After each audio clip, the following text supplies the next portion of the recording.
It's Ethan, Netflix Gamer here, and today I want to talk about Netflix Games and whether or not you could use Netflix Games as your primary gaming platform.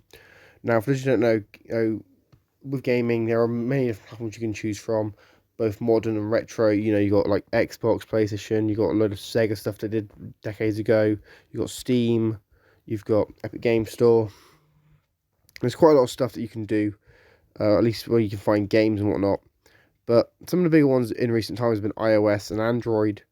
And more recently, obviously, you guys have seen what this channel's about. Uh, Netflix Games is actually, in my opinion, a really unique story in this because obviously Netflix has this game library that they've built. There's about 60 titles according to the list. Ninja Guy X, which shout out to him. I'll leave a link to his channel in the description. Has been able to procure. But yeah, it's kind of mad. Now, would you be able to use Netflix Games as your primary gaming platform? Well, it depends what you're into, really, because Netflix games there's no be or end all when it comes to the gaming platform that you should or shouldn't use.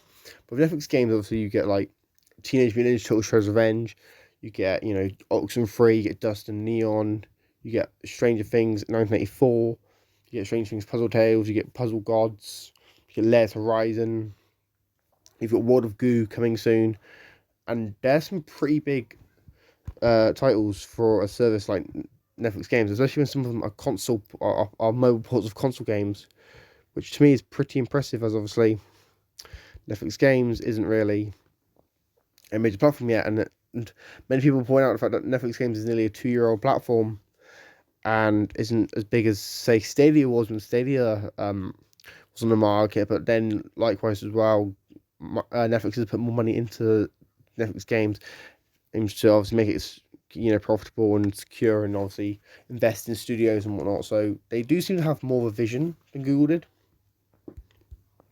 in that regard. Can you use Netflix games as your primary game platform? I feel like you can. I think there's a strong reason you could do it, and that's the fact that Netflix has obviously quite a big library. 60 games isn't nothing to scoff at. I know people are like, oh well, yeah, but I've got like an Xbox with like 100 games, or Game Pass is 512 games, or Apple Arcade is over 100 games.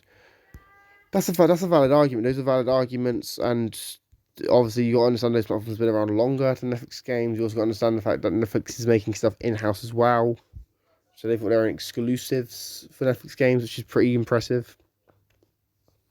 But yeah, to me, if it comes down to it, if you want to use Netflix games as your primary platform, I don't see a problem with it. I don't see a problem saying you can't do it. What I will say is that I feel like Netflix games is obviously in growth mode. Netflix has obviously acquired studios. They're obviously building their own studios as well. They've got 60 games on service currently.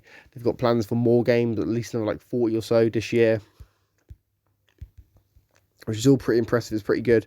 Obviously, as well, if you like more casual game experiences, there are quite a lot of casual games on Netflix games, like match-free games, like this game I'm playing here, Cats and Soup. It's quite a nice lineup. I would recommend it. I'd recommend it to anyone who's interested in using gaming, or like getting back into gaming after not being in gaming for years, or maybe someone just wants something to do in their spare time when they're I don't know, when they're sat on the toilet or something. I don't know. But yeah, guys, let me know your thoughts about this in the comments down below. Do you agree? Do you disagree? Do you think you can use Netflix as your primary gaming platform? Let me know your thoughts in the comments down below. I've been Ethan Netflix Gamer, and I'm signing out. Peace.